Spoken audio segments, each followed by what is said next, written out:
Good afternoon, Mr. Chairman and Commissioners. As you noted, my name is Bill Mondell. It's great to be back here. A little different on this side of the podium.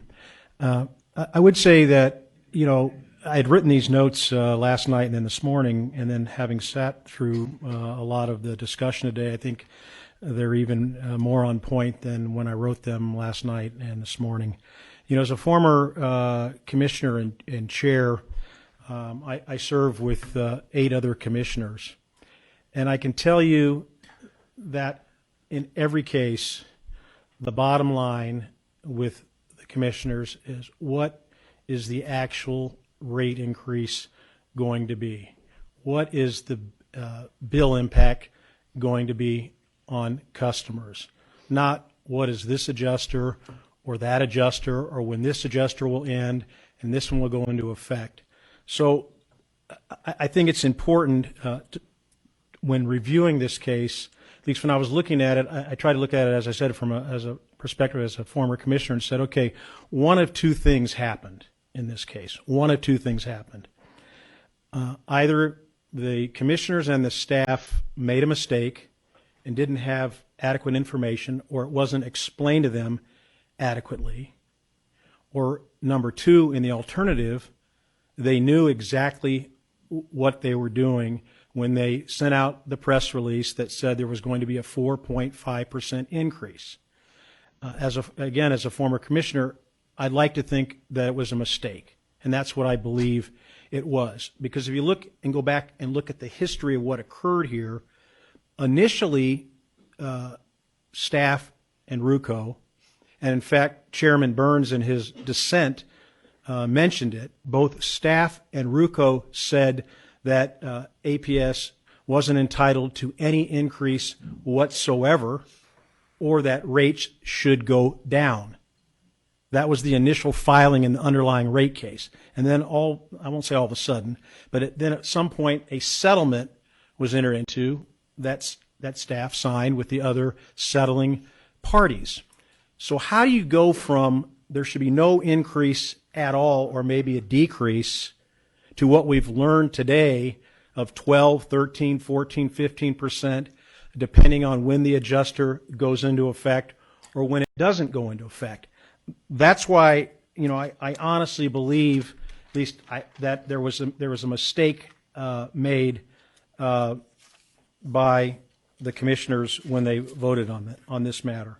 And I sat through one of the evidentiary hearings and made some public comment at that time, and I heard counsel for APS say, and I'm paraphrasing, and it might not have it totally accurate, but she said, adjusters are complicated. Adjusters are complicated, and they certainly are. And I have a feeling that when this matter was voted on, because as Chairman Burns also noted, that the settlement wasn't properly vetted, that enough questions weren't asked at that open meeting to vet it correctly, I have a feeling that they didn't really understand the impact of the adjusters on the overall percentage increase. And then just hearing the discussion today, asking about the adjusters and having Mr. Stafford have to explain to staff when the adjuster is going to kick in, that just leads me to the same conclusion that no one really knew what the impact of all those adjusters are going to be, or if they did, they didn't tell you. And I think I heard counsel for APS say today, well, maybe we should have brought that to someone's attention. Well, someone's attention should have been first staff, and then certainly the commissioners, if it was going to be a year lag time before that one adjuster that was discussed here today went into effect, because that does change the percentage.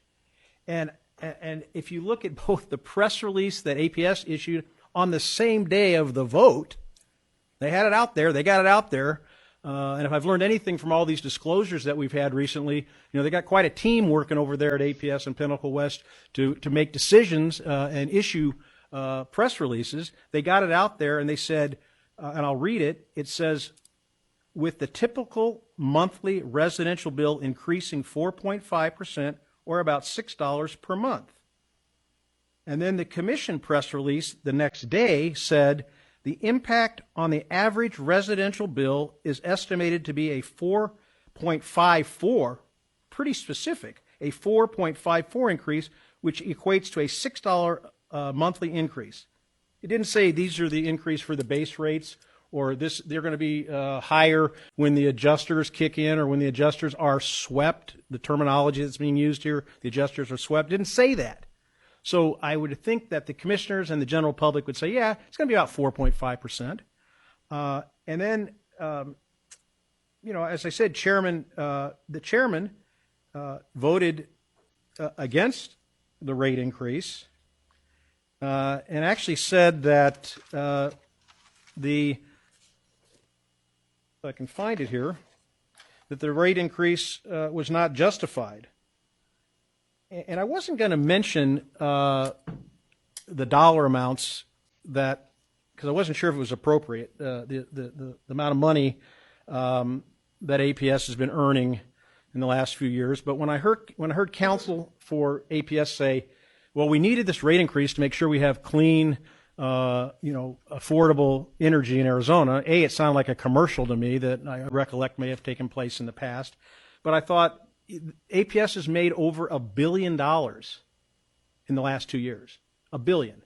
So again, when analyzing these rate cases, you have to obviously take into consideration the impact on the customers. That's why the commission was founded. I mean, there's numerous cases that say that. The commission was founded to protect customers, captive customers, from overreaching by monopolies, because you don't have a choice, as we all know. It's not a competitive business. So what I would say is that you all have the opportunity. You all have the opportunity, and it's a unique opportunity to correct the mistake of the previous commission. And you have the unique opportunity because you're not relying now on projections or forecasts anymore. You have actual numbers to look at to see it's much greater than a 4.5% increase on customers. And I know it, and not only that, but there's case law also that says rates are supposed to be fair to everyone. Well, if some customers are getting a 91% increase and other customers are getting an 80% decrease, I'm not sure how that can be fair. And so I think that needs to be taken into consideration. And then just one other thing, and I'm glad that the speaker before me talked about it. I would recommend that you get a chance to look at the letter that was sent out, because it implied that if you didn't pick a plan, APS would pick the plan for you, and that would be the best plan for you. Well, I think most people, to Commissioner Olson's point, is not everybody, but I think a majority of people are going to pick the most economic plan. And then I remember Commissioner Dunn had his amendment, as he talked about, and was very concerned about that. And so I would recommend highly you look at those letters to see the verbiage, and then see how they can be perfected to make sure people understand that maybe the plan they're picking isn't going to be the most economical. And so I think those were good points.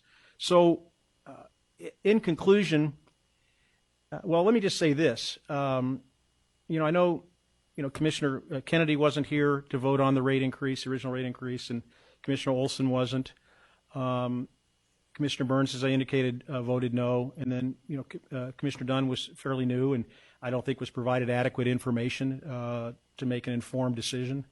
And the same thing goes. Commissioner Tobin voted for the increase.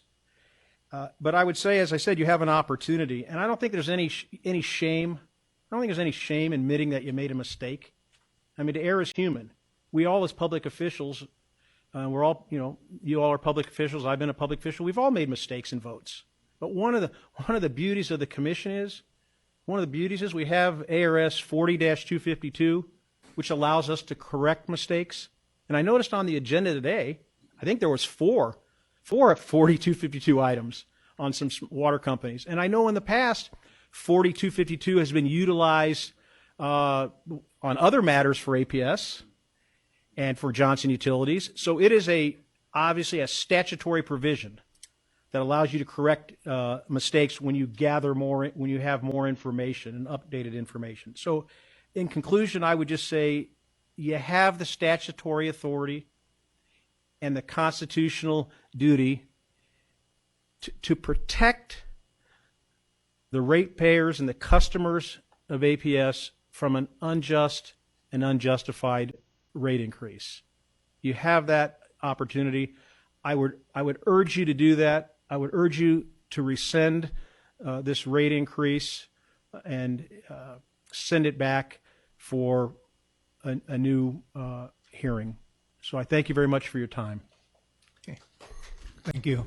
Any questions? Oh,